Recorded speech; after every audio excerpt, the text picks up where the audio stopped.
Assalamualaikum warahmatullahi wabarakatuh. Selamat pagi, siang, sore, malam anak-anak semua ya. Bertemu lagi dengan Bapak di mata pelajaran A ya. Jadi sebelumnya Bapak sudah menjelaskan ya preview tentang tekanan itu apa gitu di dalam fisika ya. Karena dalam kejadian atau kehidupan sehari-hari kita sering bertemu dengan tekanan ya.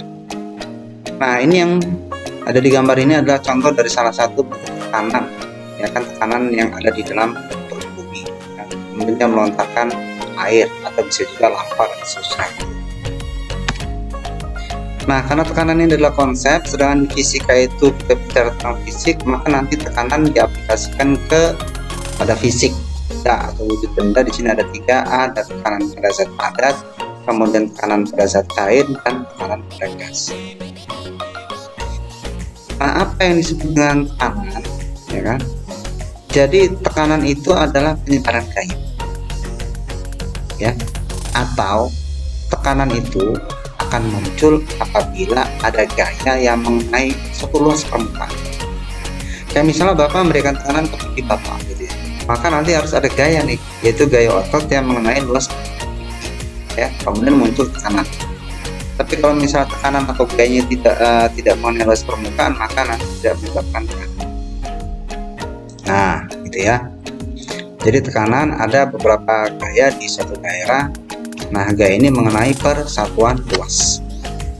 Sehingga di sini tekanan itu dijelaskan dengan P sama dengan F per A.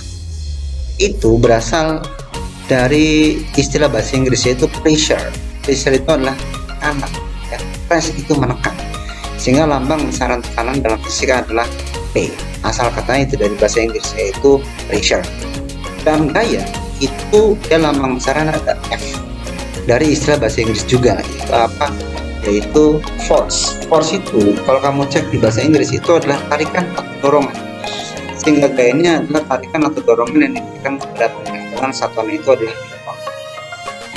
Sedangkan yang A, luas ya, luas A itu asal katanya dari area, alas ya, tahu alas ya, alas kaki, kemudian area ya, padang rumput dan susah gitu, berarti kan luas padang rumput. Sehingga luas itu didapatkan dari panjang dikali panjang, itu 1 meter dikali meter, maka satuannya adalah meter persegi gitu ya. Nah, ini ya.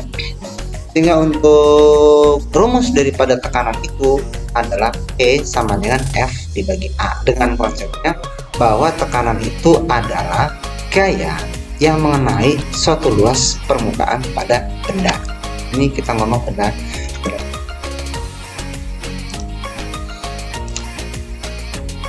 Nah, sekarang kamu ada ilustrasi di sini, kita bandingkan anak-anak ya. Ini sepertinya massa ini sama, ya kan?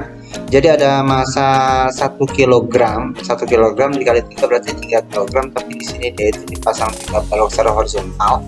Sedangkan di sini ada 3 balok yang disusun secara vertikal. Nah, mana tekanannya yang kira-kira lebih besar anak-anak ya? Nah, seperti yang sudah dijelaskan bahwa tekanan itu adalah gaya persatuan luas. Artinya apa? Jika gayanya itu semakin besar, maka tekanan yang diberikan ke benda juga akan semakin besar ya. Kayak misalnya kamu nyolek, kamu dorong, kamu napuk, kamu nonjok gitu ya, mukul pakai palu, semakin besar gaya yang kita berikan kepada benda, maka tekanannya akan semakin besar ya. Tapi tekanan itu berbanding terbalik dengan luas. Artinya apa? Semakin besar luasnya, atau jika luas itu diperbesar, maka tekanan itu akan semakin kecil. Tapi kalau tekanan itu atau luasnya itu kita perkecil, ternyata tekanan akan semakin besar.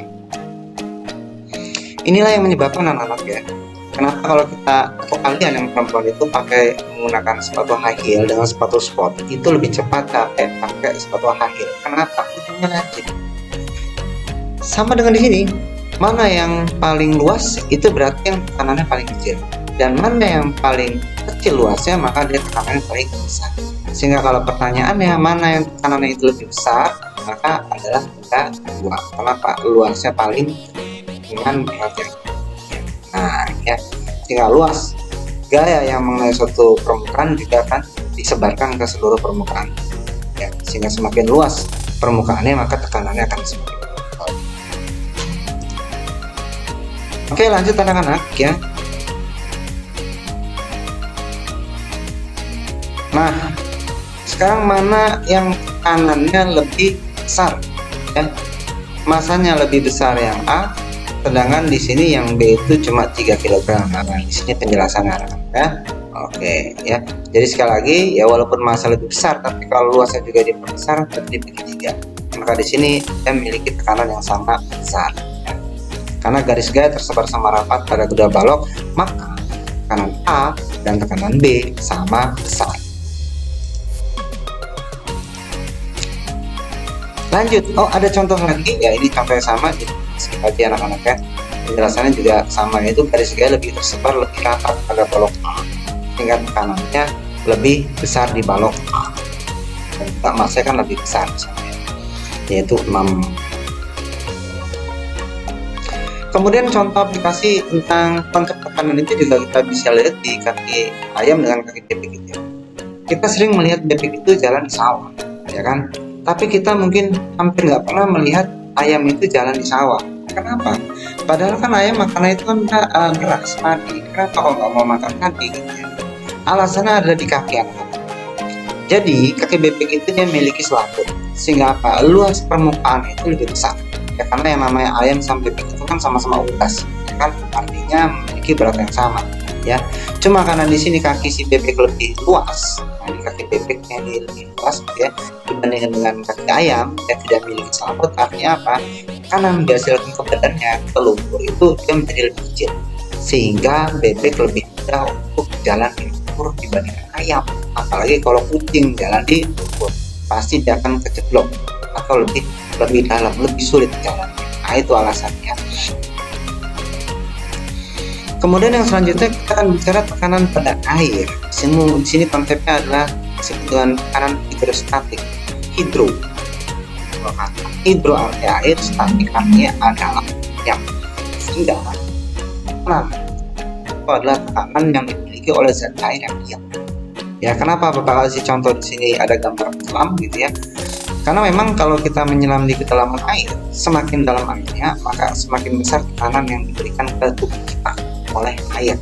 Karena kalau kita berada di dalam air itu seakan-akan kita itu tertimpa oleh bermasa-masa volume zat cair yang ada di atas kita mengenai permukaan tubuh kita, maka muncul yang namanya tekanan, ya kan? Karena massa kali gravitasi sama dengan berat bersama dengan gaya. Jika gaya mengenai luas suatu permukaan benda ada di tubuh kita, maka muncul tekanan.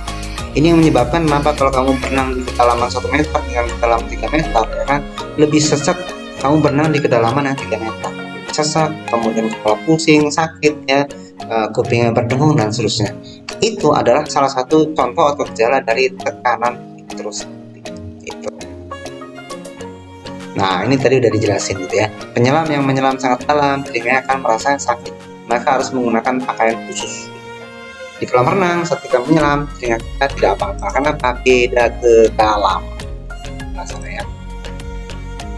Nah, ini udah dijelasin, kita skip aja ya. Lanjut lagi kita ke,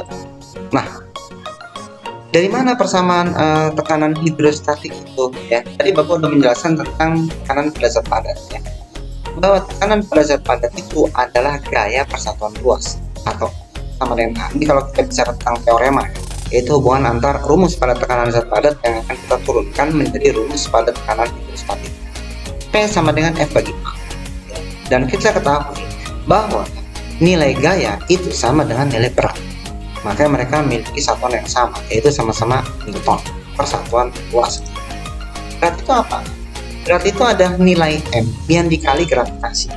Karena M ini massa, G gravitasi. Karena berat itu adalah banyaknya kandungan zat yang ada di dalam tubuh kita yang ditarik atau dipengaruhi oleh gaya gravitasi persatuan luas sehingga membentuk massa pada suatu benda itu tergantung dari massa jenis. Masih ingat ya, di kelas 7 udah belajar tentang yang namanya massa jenis.